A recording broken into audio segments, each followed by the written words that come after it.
இப்ப சொல்றாங்க உணவுப் பொருளுக்கு தடை இல்லைன்னு. ஆமா, தடை இல்லை சார். ஆனா முந்தான வீடியோ எல்லாம் பரவுது உணவுப் பொருளுக்கு தடைன்னு.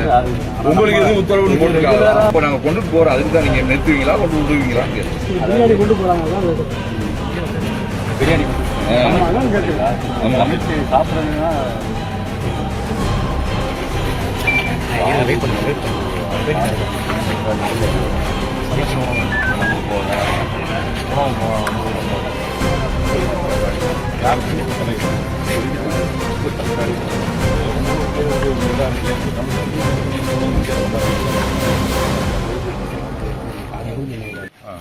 வேற என்ன ரெஸ்ட்ரிக்ஷன் இருக்கு? வேற எதுவும் இல்லை சார். சும்மா ஒரு ஐடி ப்ரூஃப், ஒரு பாதுகாப்புக்காக யார் யார் எங்கெங்க போறா, ஏதாவது ஒரு ரெஸ்கியூ பண்ணா நான் ஹெல்ப் பண்றதுக்கு. கொஞ்சம் வயசானவங்களா இருப்பாங்க, ஏற முடியாது, நம்ம ரெஸ்கியூ பேருன்னா பாதுகாப்புனா பாத்துக்கிறது. ஏன் சார் முந்தா நாள் இப்போ நடந்ததுல உணவுப் பொருள் மேல போல தடை வச்சாங்களோ? அப்படி இல்லைங்க சார். அன்னைக்கு வந்தனால இப்ப சொல்றாங்க உணவுப் பொருளுக்கு தடை இல்லைன்னு. ஆமா, தடை இல்லைங்க சார். ஆனா முந்தான வீடியோ எல்லாம் பரவுது உணவுப் பொருளுக்கு தடைன்னு. உங்களுக்கு எதுவும் உத்தரவுன்னு போட்டுருக்காங்க? ரெகுலரா ஃபாலோ பண்றோம், இதான் ஃபாலோ பண்றோம். மற்றபடி நீங்க பண்ணக்கூடிய ரெஸ்ட்ரிக்ஷன் வந்து வரக்கூடியவங்களையே குறைக்கிற மாதிரியே இருக்கிற மாதிரியே இருக்கும். இதுவரை இந்த புக்ல யார் வந்தாலும் டெஸ்ட் பண்ணி எத்தனை பேர் போறாங்க எவ்வளவு பேர் நேரத்துல இன்னைக்கு எவ்வளவு பேர் போயிருக்காங்க? அது அதிகரிக்கிறது தான். நீங்க உணவுப் பொருள் போறாங்க, யாரையும் தடுக்கிறது இல்லை. ஆமா இல்ல உணவுப் பொருள் நான்வெஜ் எல்லாம் ஒன்னும் அதெல்லாம் ஒன்னும் தடை கிடையாதுல்ல சார்? அவர் சொல்லுங்க. இல்ல இப்ப நாங்க கொண்டுட்டு போறோம், அதுக்கு தான் நீங்க நிறுத்துவீங்களா கொண்டு விடுவீங்களான்னு கேக்குறேன். பிரியாணி கொண்டு போறாங்க, பிரியாணி கொண்டு போறாங்க. சாப்பிடறதுன்னா சாப்பிட்றதுனா எடுத்துட்டு போகலாம். ஆமா சார். மற்றபடி ஆடுதான் கொண்டு போக கூடாதுன்னு சொல்லிருக்காங்க.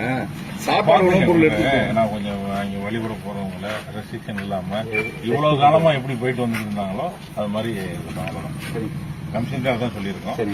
இது ஒன்றும் புதுசா ஒன்றும் நீங்க சலுகை கொடுக்கணும்னா புதுசா ரெஸ்ட்ரிக்ஷனும் பண்ணாங்கன்னா ஏற்கனவே இத்தனை வருஷமா எப்படி அவங்க போயிட்டு வர்றாங்க. இது மேல தர்கா இருக்கிறதுனால இஸ்லாமியர் மட்டும் போறது இல்ல, எல்லா மதத்தினரும் போறாங்க. அவங்கவுங்க யாருக்கு என்ன நம்பிக்கையோ அதை போய் அவங்க போய் வழிபட்டு வருவாங்க. அவங்க நேர்த்தி இருக்கும், அதை செலுத்திட்டு வருவாங்க. அதுக்கு வந்து அனுமதிங்க தான், வேற எந்த ரெஸ்ட்ரிக்ஷன் போகக்கூடாது. அதுல எதுவும் கடுமையாக காட்டாதீங்க, அவ்வளவுதான். கடுமையாக சொல்ல மாட்டேன். இப்ப சாப்பாடு மேல கொண்டு போகலாம்ல சார்?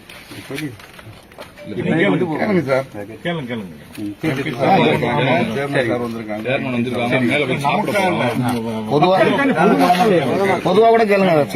அப்பதான் உங்களுக்கு அனுமதி வாங்கி கொடுக்கலாம். நாங்க சமீபமா அங்கிட்டு போட்டாங்க சார். ஆனா கூட்டம் இதுல நிறைய போடுவாங்க. பொது வழி இது யாருக்குமே படியாவே முதல்ல இதுல நாங்கெல்லாம் சின்ன பிள்ளைல இதுலதான் போனோம். இப்பயும் எல்லா பேரும் போயிட்டு இந்த ஐடி கேட்கறது ரிஜிஸ்ட்ரேஷன் எல்லாம் வந்து கோயிலுக்கு போறவங்களுக்கு தர்காவுக்கு ரெண்டு பேரும்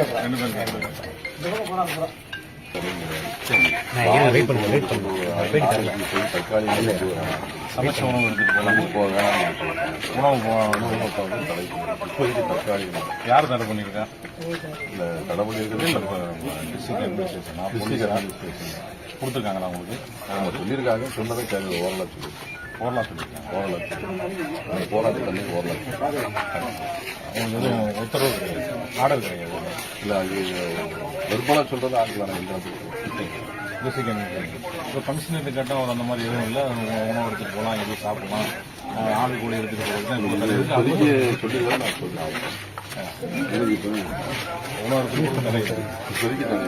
தற்காலிகமாக இல்லை உங்களுக்குள்ளே ஒரு இதாக இருக்குல்ல. இப்போ கமிஷனர் சொன்னதுக்கு நீங்கள் சொன்னது வித்தியாசம் மாதிரி கிடையாது.